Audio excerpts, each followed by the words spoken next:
Magandang hapon! Kumusta po? Narito po ulit ang update natin para sa lagay ng ating panahon ngayong hapon po ng October 29, 2024 na kung saan sa ngayon po ay patuloy pa rin ang paglakas ng Bagyong Leon habang nandito na po sa silangang baybay ng Cagayan about 368 km east ng Santa Ana, Cagayan. Nataglay ang lakas ng hangin na maabot na po sa 150 km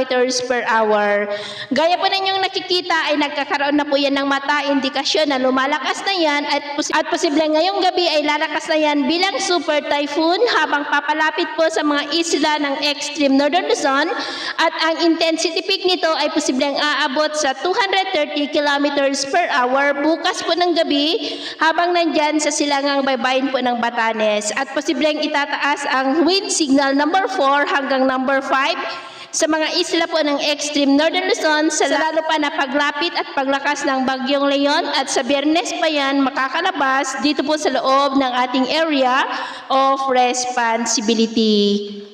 At next week po, pagkalampas ng bagyo ay dadaloy na ang malamig na simoy ng hanging amihan dito po sa northern part ng northern Luzon at ito naman ay pinapakita ng forecast model natin pong ginagamit hanggang po sa susunod na 2 linggo. At dahil kay Bagyong Leon, sa ngayon ay nakataas na po ang tropical cyclone wind signal number 2 diyan po sa may Batanes, Babuyan Islands, eastern portion ng mainland Cagayan, sa may Gataran, Baggao, Lalo, Apari, Camalanyugan, Bugay, Santa Teresita, Gonzaga, Santa Ana, Peña Blanca, maging po sa northeastern portion ng Isabela, sa may Divilacan, Palanan at Maconacon. Signal number 1 naman sa nalalabing bahagi ng mainland Cagayan, nalalabing bahagi pa ng Isabela, Quirino, Nueva Vizcaya, Apayao, Kalinga, Abra, Mountain Province,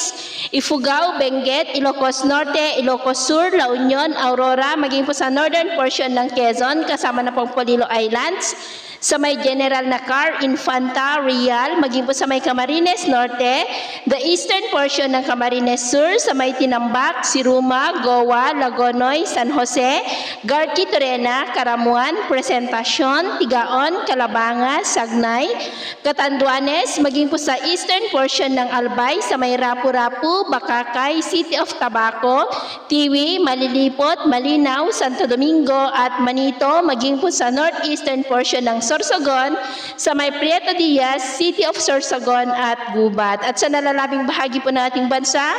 ay generally fair weather naman maliban lamang sa tsansa ng cloudy skies with isolated rains sa ilang bahagi ng Central Luzon, Camarines Sur, Mindoro Provinces,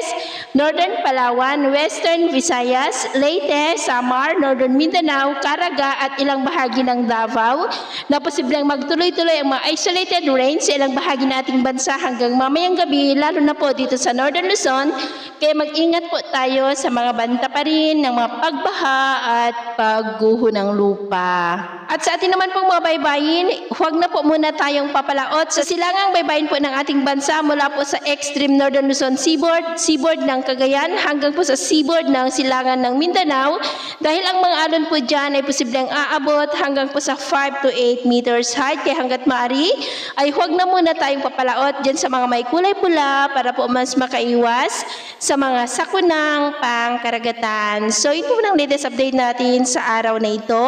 At ako po muli si James na nagsasabing sa kahit anong pagsubok po na darating sa ating buhay, huwag na huwag po tayong mawawalan ng pag-asa. Thank you and God bless.